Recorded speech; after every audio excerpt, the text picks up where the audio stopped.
el blog de la semana 7. Perfecto, gracias. Ok, estamos en la semana 7 y lo que vamos a hablar es sobre la regulación del ciclo menstrual, que es parte muy importante de la reproducción. Y ad hoc, como siempre, para su competencia 2AC, que tiene que ver con sus competencias artísticas, una de ellas es la apreciación, les pongo un dibujo de Leonardo da Vinci que es bello, pero también es científicamente válido. Es un dibujo anatómico precisamente de un feto dentro de la matriz de una mujer. Este tiene ya muchos siglos, desde el siglo XVI. Bueno, vamos a hablar de la regulación de la reproducción.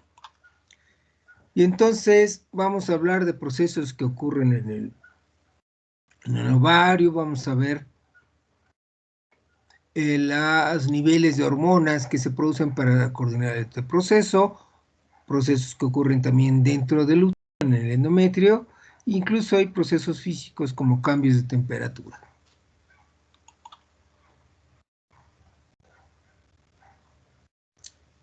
Empecemos. En esta semana discutiremos la comunicación celular entre los órganos involucrados en la formación de los gametos y la preparación del cuerpo femenino para poder concebir, gestar y parir. La regulación de la reproducción no es lineal e incluye varias asas de retroalimentación negativa. La información sobre este tema se encuentra completa en su material instruccional. Como ahora no tenemos clases presenciales, no lo estamos utilizando, precisamente por las limitaciones que tiene el entorno online. Sin embargo, algunos de ustedes pudieran estar interesados en consultar ese material y para ello tendrían que picar en este vínculo que los llevaría a un sitio que se llama archive.org, que es un repositorio de documentos y de otros elementos. Entonces ustedes en este sitio tienen un visualizador directo del PDF. Lo pueden ver. Aquí, claro, en un celular es difícil que ustedes puedan leer algo, es mejor en una computadora, pero también podrían bajar el archivo PDF a partir de este enlace. Eso, si les sirve, si quieren, lo pueden hacer. Como siempre, tienen que estudiar las presentaciones de diapositivas en el blog. No es solo la clase que tenemos ahora, es también que ustedes vayan al blog, lo consulten, lo vayan viendo los aspectos que tienen duda o que no quedaron claros. Por lo general, por si no tienen no tienen internet todo el tiempo, pues ustedes pueden capturar las pantallas, las diapositivas. Las pueden capturar si van a un lugar donde tengan señal de internet gratuito y las bajan, ya sea de uno en uno, desde aquí, o también podrían irse, clicando en este enlace, podrían ir al lugar, al sitio donde está la presentación, que se llama SlideShare, y ustedes podrían verlo, la presentación, por supuesto, a pantalla completa, con mayor calidad, que si lo hacen desde la pantalla del blog. Aquí también podrían picar y bajar la presentación, aunque para esto tendrían que si pican en bajar, tendrían que pues registrarse, acceder con su login de LinkedIn, y si no lo tienen, pues tendrían que anotarse. Eso es lo que pueden hacer. Nosotros no vamos a ver esta presentación desde aquí, precisamente porque yo soy el autor de esta presentación y yo se las muestro desde mi LibreOffice.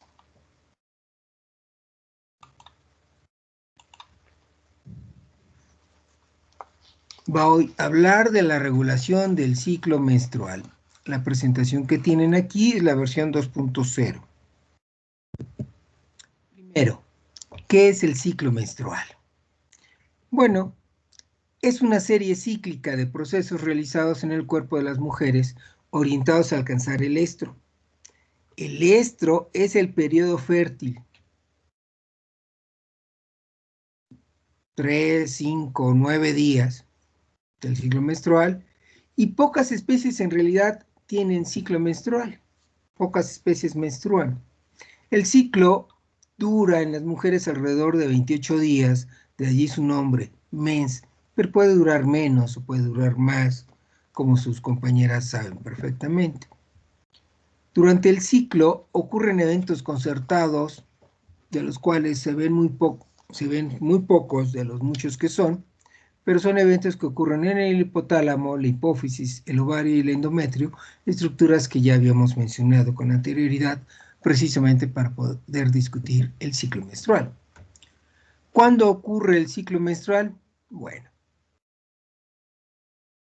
en las mujeres, señales del estado de todo el cuerpo, principalmente del nivel de reservas grasas, hace que el sistema nervioso central inicie el primer ciclo menstrual, que se llama menarca. Ocurre alrededor de entre los 11 y 12 años en muchas niñas. Sin embargo, el sobrepeso y la obesidad provocan que la menarca se dé prematuramente, lo cual es nefasto, porque cuantos más años tengan ciclos menstruales en una mujer, mayor es el riesgo de cáncer de mama.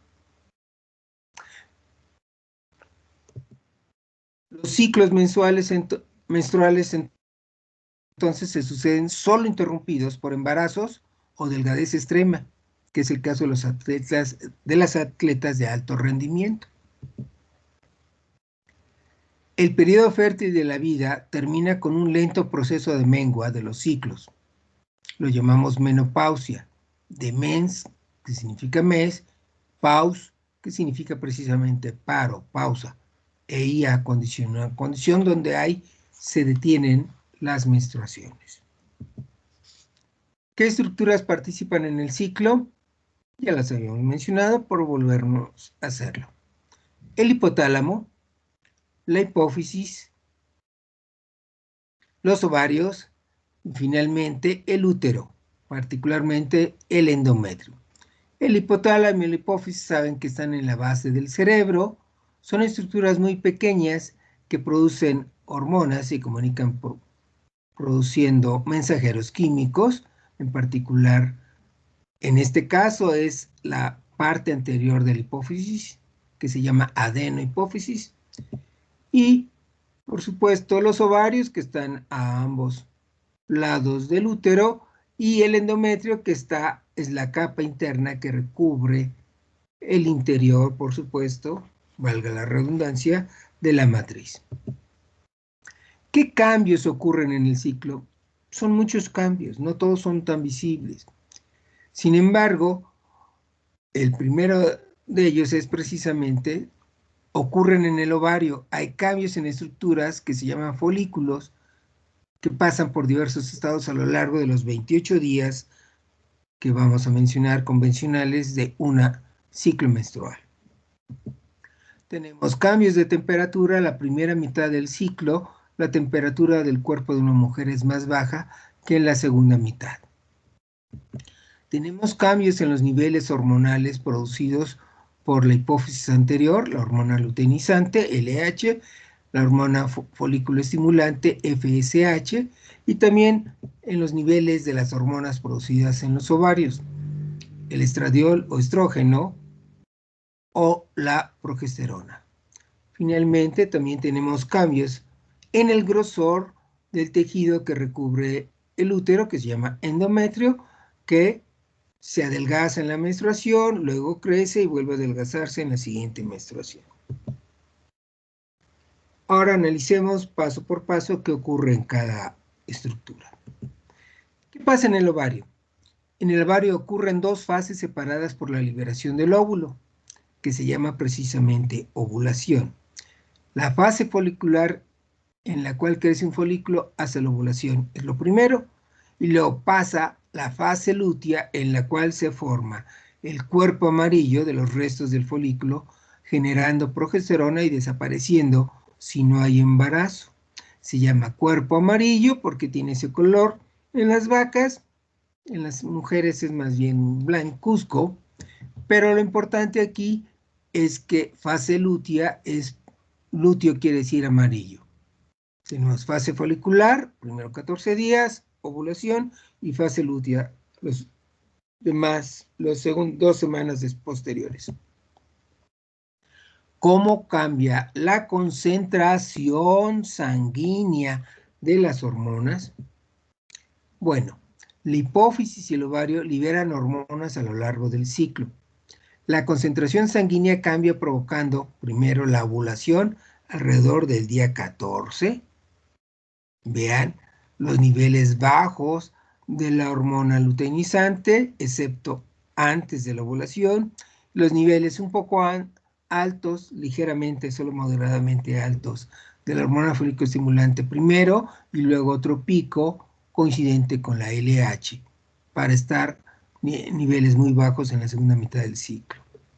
En las hormonas ováricas, el estradiol o los estrógenos crecen a lo largo de la primera mitad, caen y vuelven a aumentar de manera concordante con los niveles de la progesterona, que ambas caen hacia el día 28 del ciclo. ¿Qué pasa en el útero? El endometrio cambia de grosor durante el ciclo menstrual, como ya lo habíamos comentado. En la fase proliferativa, el endometrio se engruesa después de la menstruación. En la fase secretora, es decir, lútea, el endometrio se vasculariza y secreta sustancias para lograr la implantación del cigoto en desarrollo, que como veremos la próxima semana se llama blastocisto. Así que cuando hablamos de fase proliferativa, estamos en la fase folicular, y cuando hablamos de fase secretora, estamos en la fase lútea. ¿Cómo inicia el ciclo menstrual? Pues inicia primero por comunicación nerviosa de varias regiones cerebrales que inducen al hipotálamo a enviar neurohormonas como la hormona liberadora de las gonadotropinas, GnRH, y en español, siglas en español, HLGN, hormona liberadora de las gonadotropinas. El hipotálamo hace cálculos complejos con estas señales positivas y negativas de todas esas áreas y regiones cerebrales y decide enviar mensajes a otras estructuras como los centros simpáticos de la médula espinal, como centros autonómicos del tallo cerebral o del tálamo. Y en este caso lo que nos importa es que se comunique con la hormona liberadora de las gonadotropinas, precisamente con la hipófisis anterior. ¿Qué hace la hormona liberadora de las gonadotropinas?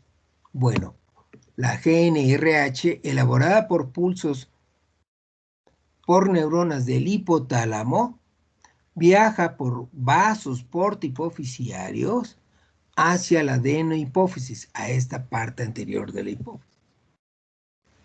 Allí, la hormona liberadora de las gonadotropinas ordena liberar a la FSH a las células especializadas que la fabrican y la almacenan en esta parte de la hipófisis.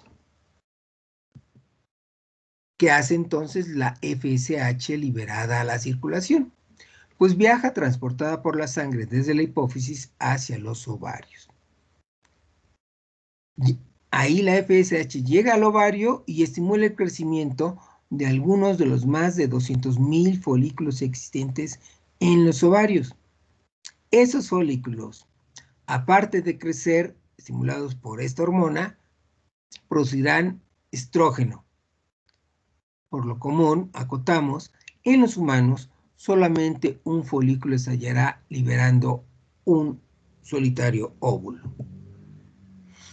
¿A dónde viaja por vía sanguínea el estrógeno? Bueno, el estrógeno viaja a la matriz y estimula el crecimiento del endometrio delgado. Después de la menstruación, De allí que esta parte del ciclo se llame fase proliferativa. Noten cómo se va engrosando el endometrio. ¿El estrógeno tiene otros órganos, Diana? Sí. El estrógeno viaja también hacia el hipotálamo y la hipófisis, promoviendo la liberación de la hormona luteinizante, LH, cambiando la frecuencia de pulsos de la hormona liberadora de las gonadotropinas. Y claro, lo que ocurre en consecuencia es que la LH junto con la FSH viaja por vía sanguínea también al ovario y al útero. ¿Qué ordenan las gonadotropinas LH y FSH? Bueno, primero, los picos máximos alcanzados por la LH y la FSH hacia la mitad del ciclo provocan el estallamiento del folículo maduro y la ovulación que se ve en este GIF. Aquí, en este momento, está estallando un folículo y está liberando el óvulo que queda en la cavidad abdominal baja del cuerpo de una mujer. Y queda ese óvulo cierto tiempo en esa cavidad abdominal. Lo segundo que ordenan estas hormonas es inducir al resto del folículo, de las células del folículo, a convertirse en un cuerpo lúteo, productor de estrógeno y progesterona de manera simultánea.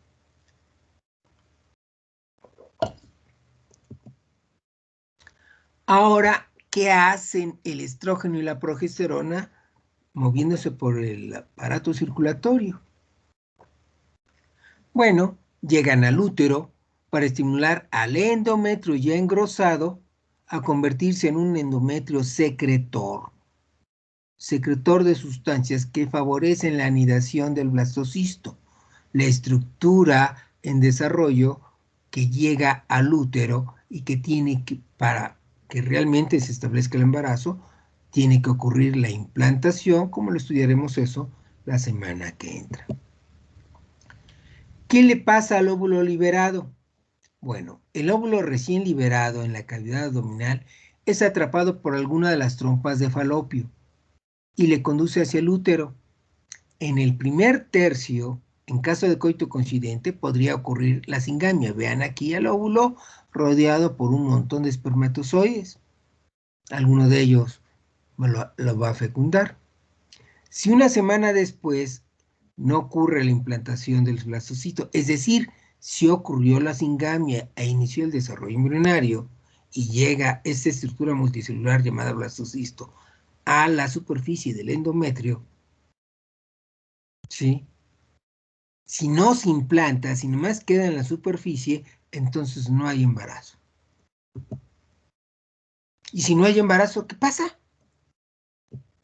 Bueno, si no hay embarazo, es decir, si falla cualquiera de los siguientes eventos: coito, singamia, segmentación, eclosión e implantación, entonces caen los niveles sanguíneos de la progesterona y el estrógeno, y dicha caída de concentraciones provoca el desprendimiento del endometrio, es decir, provoca la menstruación o sangrado o regla, o como le digan. Y finalmente, ¿qué pasa? Pues el ciclo comienza de nuevo. Mes tras mes, ciclo tras ciclo, hay menstruación, proliferación del endometrio y de nuevo menstruación. Claro, este es el caso que si no hubiera embarazo, pero ¿qué pasa si hay embarazo? Bueno, si hay embarazo, ya lo habíamos dicho, hay embarazo cuando el cigoto en desarrollo, el blastocisto, esta estructura, se implanta con éxito en el endometrio. Im quiere decir meter, plant, fijar. Se fija dentro del endometrio. Cuando eso ocurre con éxito, entonces el corion, que es un tejido extraembrionario que vamos a estudiar la próxima semana, libera a la hormona gonadotropina coriónica, HGNC, la libera. La HNGC le ordena al cuerpo lúteo que siga produciendo progesterona y estrógenos. Y estas ambas hormonas, estimulando al endometrio, evitan que haya menstruación. Se mantiene la matriz como debe de ser para empezar a proseguir con el desarrollo embrionario o la gestación. Esta es precisamente la hormona que se busca en la orina de las mujeres para averiguar si están embarazadas. En suma, ¿cómo se regula el aparato reproductor femenino? Esta animación espero les guste, pongan mucha atención, no se distraigan, estén atentos, porque es una animación donde los pasos se siguen uno tras otro y se lo pierden, pues si pierden la atención, les va mal. Ok, en suma, ¿cómo se regula el aparato reproductor femenino? Todo comienza en el cerebro, en la base del cerebro, donde el hipotálamo recibe señales del resto del sistema nervioso central y se comunica con la hipófisis mediante la hormona liberadora de las gonotropinas, que estimula a la hipófisis a hacer precisamente lo que dice la hormona. Le ordena liberar las gonadotropinas, que son la FSH y la LH, la hormona luteinizante y la hormona folículo estimulante. Sin embargo, cuando existe prolactina circulando, prolactina es una hormona producida por la hipófisis posterior, cuando una mujer está produciendo leche, entonces se inhibe, no se libera HFE, hormona folículo estimulante, el ovario no recibe entonces la orden de que algunos de sus folículos crezcan de tamaño y por lo tanto no haya un folículo líder que pueda liberar un óvulo. Esa es la razón por la cual las mujeres que están amamantando son menos fértiles. Y también las mujeres hay mujeres que no son fértiles, que tienen problemas para tener hijos, precisamente porque tienen en su hipófisis un tumor benigno, productor de prolactina, lo cual impide precisamente que la hormona folículo estimulante estimule a los folículos a crecer y producir las hormonas que ya habíamos dicho, la hormona, el estrógeno, y finalmente llevar a cabo la ovulación. Entonces, los folículos producen estrógeno, ordenados por la FE, llega al útero y ahí se estimula el tejido interno que se llama endometrio. Y que estos estrógenos le ordenan al endometrio que se convierta en un endometrio más grueso, que se engruese. Ahora, ese estrógeno también viaja por la sangre y llega al hipotálamo. Ahí al hipotálamo el estrógeno le ordena que se comunique con la hipófisis, con la hormona liberadora de las gonotropinas, pero con otra serie de pulsos distintos, que lo que van a hacer es que la hipófisis también libere hacia el ovario hormona luteinizante y hormona folículo estimulante. Ambas hormonas estimulan precisamente al ovario, más bien al folículo líder, lo estimulan a que lleven a cabo la liberación del óvulo. Estas hormonas inducen la ovulación. Y claro, ese óvulo queda ahí y tiene un cierto destino. Pero si no hay embarazo, ¿qué pasa? El resto del folículo, habíamos dicho, libera el óvulo, pero también produce hormonas, el cuerpo amarillo. ¿Cuáles hormonas produce? Estrógenos y progesterona que viajan al hipotálamo, al hipotálamo. Entonces la comunicación que tenía el hipotálamo con HLGN, HL y FE con el ovario se interrumpe. El hipotálamo deja de enviar los patrones de los pulsos de HLGN, se cae todo esto. Entonces el ovario deja de producir estrógenos y progesterona, y esa disminución también hace que se reduzca, hace que el endometrio se caiga, es decir, exista la menstruación. Claro, eso es si no hubo embarazo. Y si ocurrió la singamia, ¿qué pasó? 6, 7 días después de la singamia, con este óvulo viaja y llega al endometrio y ahí llega en un estado que se llama blastocisto y debe de implantarse dentro del endometrio.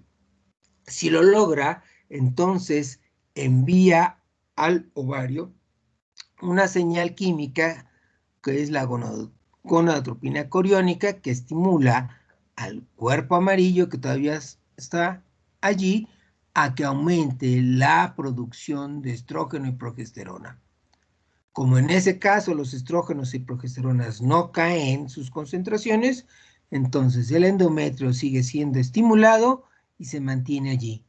Así que prosigue el desarrollo embrionario de este blastocisto y se evita la menstruación. Si este mecanismo falla, eventualmente, aunque tengan blastocisto en el útero, pues ni se van a entender, nunca lo van a ver. Simplemente hubo menstruación y no supieron que estuvieron a punto de estar embarazados. Y bueno, espero que haya sido claro. Pero como vivimos en un mundo difícil, saben que no me puedo esperar a darles ecología y tengo que plantearles un tema importante pero relacionado. La medida personal que más contribuye a combatir el calentamiento global y el cambio climático que afecta la existencia de la humanidad, que pone en riesgo la existencia de nuestra especie, es precisamente tener menos hijos. Con uno menos que tengan, cada año evitan emitir a la atmósfera 60 toneladas de carbono. Así que, pues, espero que les haya sido útil.